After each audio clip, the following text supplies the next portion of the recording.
between the run and the pass game that you've been looking for? You just talking about you want to run the ball more, so do you feel like you found that kind of balance between the I run think we found the balance team-wise, more so than just offensively. And we weren't as effective as we'd like to be in the running game, but we did it. 32 carries. That's a real statement, and it played right into the compliments of what the special teams guys did. Gave up no big plays, created a little bit. Defense played great, did a lot of great things for us. So it was complimentary football all around. That's kind of how we won over the years, and it doesn't have to be as productive. You know, it just needs to be really solid and keep the ball away from the other guys and get a chance to win the turnover thing, and all that happened. Was there anything, Pete, that after watching the film stood out to you that maybe you didn't notice from field level and talk about after the game? Yeah, a couple things. Well, the first thing was the pursuit on defense and the perimeter play that we had, guys coming out of the stack. Jonah had a couple of terrific pursuit plays, and Kai Blue had a couple of great containments on the edge when they were trying to get the ball around us, and it showed the intensity of the guys flying. I think Jeremy had a really good play too on the perimeter play. When you can discourage those, then okay, you eliminate part of the game, and we did it just with effort. I think the other side of it too was I thought Ashton ran really hard again. He's a physical presence when you're in playing him. He's going to break tackles. He's going to bounce up. Is he breaking more tackles than anybody? Yeah. That's still there. Yeah, well, that's a statement, you know, and it's a style that we want to stand for, and you know, it's pretty clear. You can go back and you can see this is something that we've always tried to develop in our guys and our team, and so that jumped out at me. I thought Ashton's in the running game attitude was there, and then what happened on the other side was effort-wise was really good on defense. There was a more Jack Mesh yesterday as opposed to Dante Thornton. Dante's usage, was that kind of more what the game plan was against that particular team, or? Yes, obviously it was. That's what we did, you know. And Jack didn't get any balls, but he played a bunch of plays, and we ran the ball a lot, and he was involved in some of that. And it wasn't in any plan to keep Dante from not playing. Right. Just kind of the way the rotation went. Can we talk about running the ball? Ashton, I noticed, had a lot of really good runs on the outside or going to the right side with Jackson and DJ. Can you just talk about how much you've seen them grow on that right side and what you like from them? Yeah, we did get the ball out on the perimeter pretty well, and you can see how it's kind of easy for Ashton when he gets out there to make 8-10 yards, and he can get it almost with every opportunity. Not always does the guy just miss the tackle, but it's hard to get him down. And those guys get him out, making the edge for him, and the receivers blocking to help us out. All of that took place.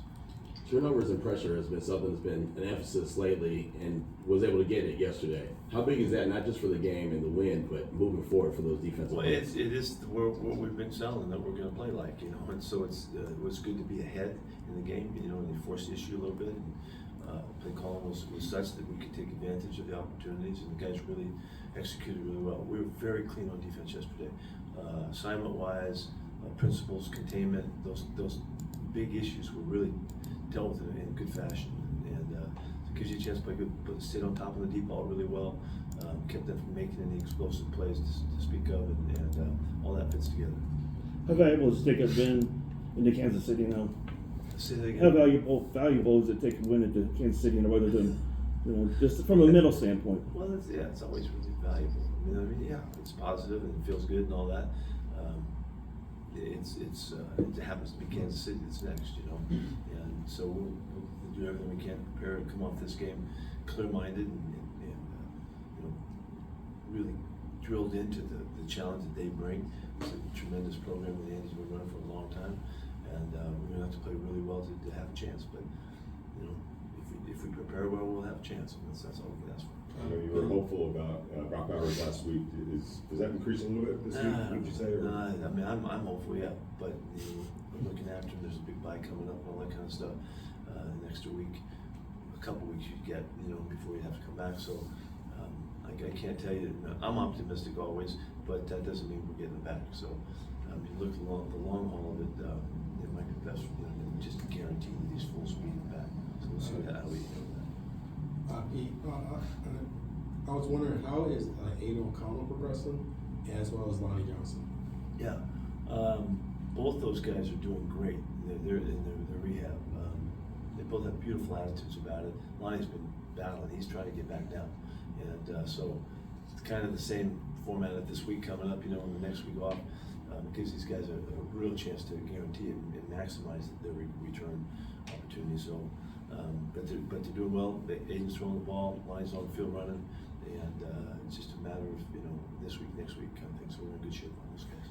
On the back end of talking about Brock, when you look at a player like Michael Mayer over these last 3 weeks, and especially the game he had yesterday, do you see him as being more invaluable than you ever would have thought? Now at this point. Well, no, he showed us. He's shown us that through camp and all that. And Mike's had a great run since we've been here. I mean, he's looked terrific.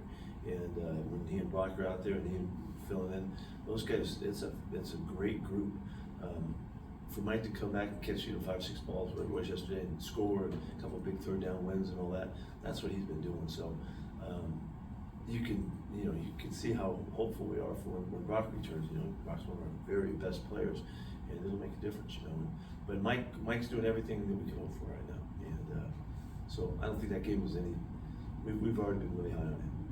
What was your thought process on the left side of your offensive line? How you thought they played and how they. So your Stone's got a challenge. He's been a backup for a while. He started a handful of games, a dozen games or something like that, whatever it is. And so he's got to just keep going. We keep battling. We got to keep helping him properly. And he really gives you everything he's got, preparation-wise, smarts-wise, technique-wise. He's stepping and kicking the way you're supposed to, and he's got to survive. It's hard. And look, there was a portion in the game where the pass rush really all of a sudden was a big deal, and then we put it to rest. In the second half, we didn't have to. It wasn't a factor much, but there was a spurt in there where they were really hot. We were struggling a little bit, and we didn't give up a sack in the second half. So It appeared to me Jordan had really improved and had a better game. Also, did you see that on film?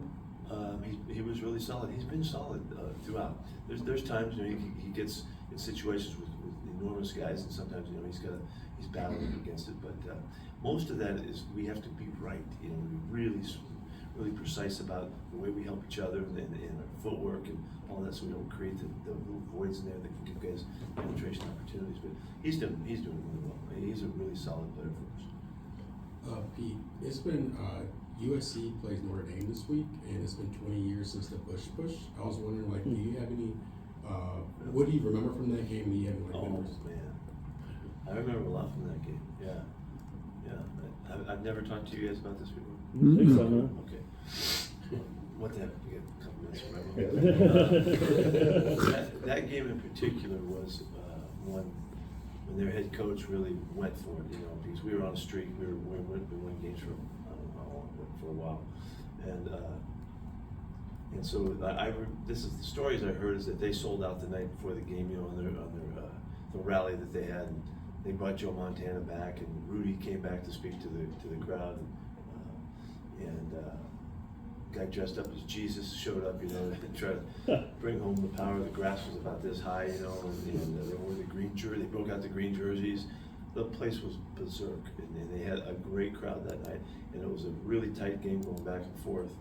And in our final drive, we got down to I think it was might have been 4th and 9 or something like that, and we called Y option play.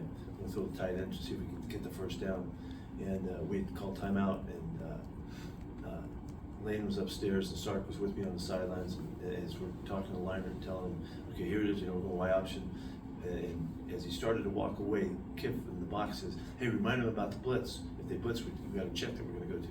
And Matt actually was walking away. We called him back, and Sark reminded him, and so we line up. And it's 4th down. Game's over. They're ahead. They're going to win a game. And the place I can remember so clearly, it was as loud as the stadium could be. Is what it felt like, and it was just like the moment of moments, in a college, great college matchup.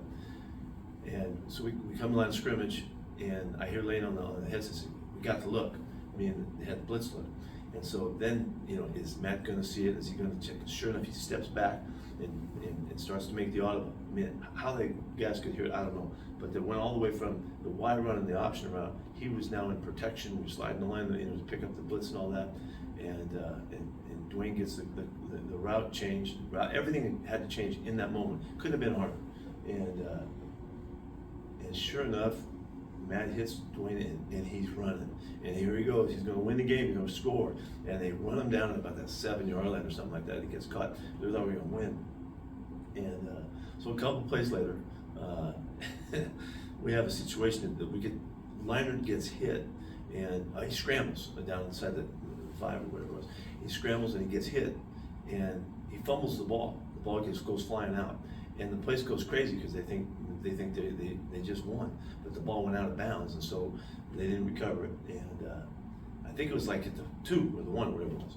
And this is all the way I remember, maybe a little hazy on the recollection. Sounds pretty.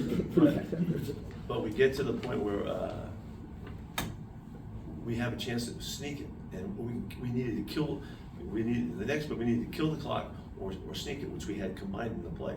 And the way that worked is back in the day. And I don't mind telling this because we don't do it this way now. But when we called the kill play, the quarterback was to look back at Sark on the sidelines, and if we wanted to sneak it, we could sneak it.